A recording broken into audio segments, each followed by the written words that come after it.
Bueno, como siempre, en este programa buscando con especialistas poner mejor en contexto noticias que destacan y que incluso ya, bueno, pasan a ser tema de conversación. En el caso de salud, ha destacado la detección de una nueva variante del coronavirus, y así como lo oyen, se llama NB1.8.1 y que está impulsando, de hecho, un aumento de la incidencia de la COVID-19 en varias partes del mundo. Esto ha provocado la respuesta de la OMS, que la ha declarado, esto lo subrayo, como variante bajo vigilancia. Esta denominación la reciben las nuevas formas del virus con potencial de tener un impacto sobre la salud pública global. Pese a ello, el organismo considera que en este momento el riesgo para la población es bajo. Esto también lo subrayo. Y aquí me detengo porque con el doctor Enrique Monbrum, profesor jubilado de cirugía de trauma y medicina de desastres de la Escuela Vargas de la Universidad Central de Venezuela, especialista en contingencia en el área de salud, pues queremos justamente poner mejor en contexto esta detección de la nueva variante del coronavirus. Doctor, ¿cómo está? Buenas tardes y bienvenido. Hola, muy buenas tardes, Gladys, y de verdad un saludo a todos tus oyentes, ¿no? Porque A usted, gracias. después de tantas noticias Mm. especiales, pues yo creo que estaba agregando un poquitico más de importancia, ¿no? Porque este es un tema bien complejo, ¿no? Porque es como la pandemia se convierte en un evento geopolítico, ¿no?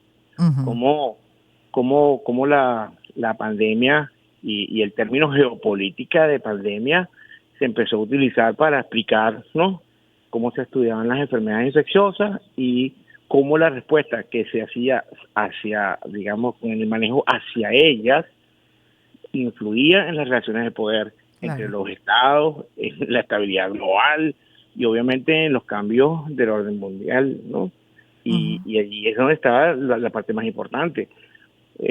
COVID-19 fue, pues, digamos, o ha sido la pandemia pues más emblemática en el sentido de que no ha sido la más letal. Peste negra, peste bubónica, la gripe española, se mató más gente. Pero esta tuvo como más hiperconectividad global, ¿no? Claro. Se conectó la velocidad con que se propagó, no solamente como enfermedad, sino también como la información viajó, ¿no? Y Trae la o tuvo, desinformación también. por supuesto, ese es uno de los grandes problemas, trajo unas grandes implicaciones geopolíticas. O sea, fue muy visible, o que produjo una gran reactividad en los estados, ¿no? Y obviamente le dio un gran poder de transformación. Yo digo que es como la prueba de esfuerzo que le tocó hacer a la sociedad, ¿no? Que la aprobaron, ¿no? Vieron que era vulnerable, que había unas grandes vulnerabilidades, y entonces, ¿qué hizo? Fue como el factor, la enzima, que disparó una serie de tendencias geopolíticas que estaban por ahí danzando. O sea, Ujú. exacerbó las tensiones, ¿no? Demandó unos niveles de unión, de cooperación entre la gente que nunca se alcanzaron, ¿no? Sí, sí, sí. Y le dio unos espacios al Estado o a algunas naciones, ¿okay?, que ellos estaban de alguna forma transformando en gobernanza y le dieron la oportunidad de cambiar, ¿no? Eso es lo que la hace, yo diría que peligrosa. ¿Ok? ¿Por qué? Porque hizo una gran metamorfosis. Fíjate que hoy lo estamos viendo, ¿no? Por ejemplo, la pandemia sacó a relucir la rivalidad que existe entre Estados Unidos y China, ¿no? Ujú, Si tú ujú. te pones a ver, Trump, o la administración Trump, ¿ok?, digamos, se dirigió a la retórica de la confrontación y la xenofobia, culpando, inclusive apareció el nombre hasta del virus chino, ¿no? El virus chino como propagador o como agente de la pandemia. Por el otro lado, China, ¿ok?, aprovechó la oportunidad y dijo, bueno, como voy a aparecer como el actor responsable, y entonces empezó con la diplomacia de las mascarillas y después empezó a distribuir sus propias vacunas, ¿no?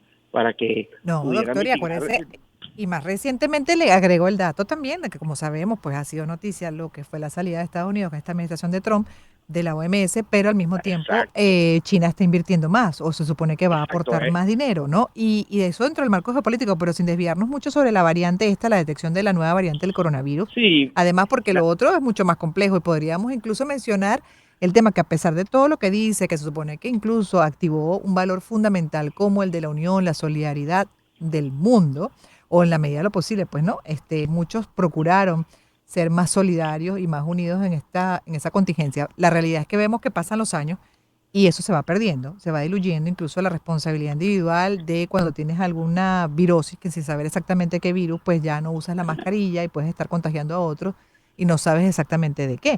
Fíjese que estamos Claro, hablando de esta detección de una nueva variante del coronavirus, pero adicional sí. además se han bajado los planes de vacunación, me lo decía el otro día también un especialista en esta área y se supone que debería ser al revés, ¿no? Al revés de acuerdo a la experiencia que nos dejó de aprendizaje la pandemia. Sí, la cosa es al revés. Fíjate que está diciendo una cosa muy correcta. O sea, la N181, ¿no? Ujú. Que es la hija de la 81, son nietas del Omicron, ¿no? O sea, son variantes que han ido naciendo, por lo menos de esa cepa, que es la JN1, y lo único que se ha demostrado hasta ahorita es que pareciera que tienen una mayor capacidad de propagación, pero que Ya. a nivel de letalidad, ¿no? O a nivel de sintomatología es muy similar al Omicron. El problema no es ese, el problema es hasta tanto, o sea, el usuario, el paciente empieza a decir, no, esa es una más, ¿no? Y entonces se ha descuidado o se ha visualizado la gran desigualdad que existe entre lo que yo les llamaría entre el norte y el sur de los países desarrollados y subdesarrollados, por ejemplo, en la disponibilidad de vacunas. O sea, no todas las vacunas van a estar disponibles, ¿ok?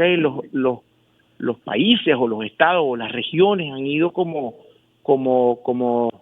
limitándose entre ellas, se están haciendo un poco más egoístas. ¿Por qué? Porque el gran aprendizaje del COVID es que no había los suficientes insumos, que la cadena de suministro estaba clara, que no pudimos entregar en el momento adecuado todas las medicinas, los medicamentos, todas las cosas que se necesitaban, y entonces ahorita estamos viendo unas posiciones como más regionales, ¿no?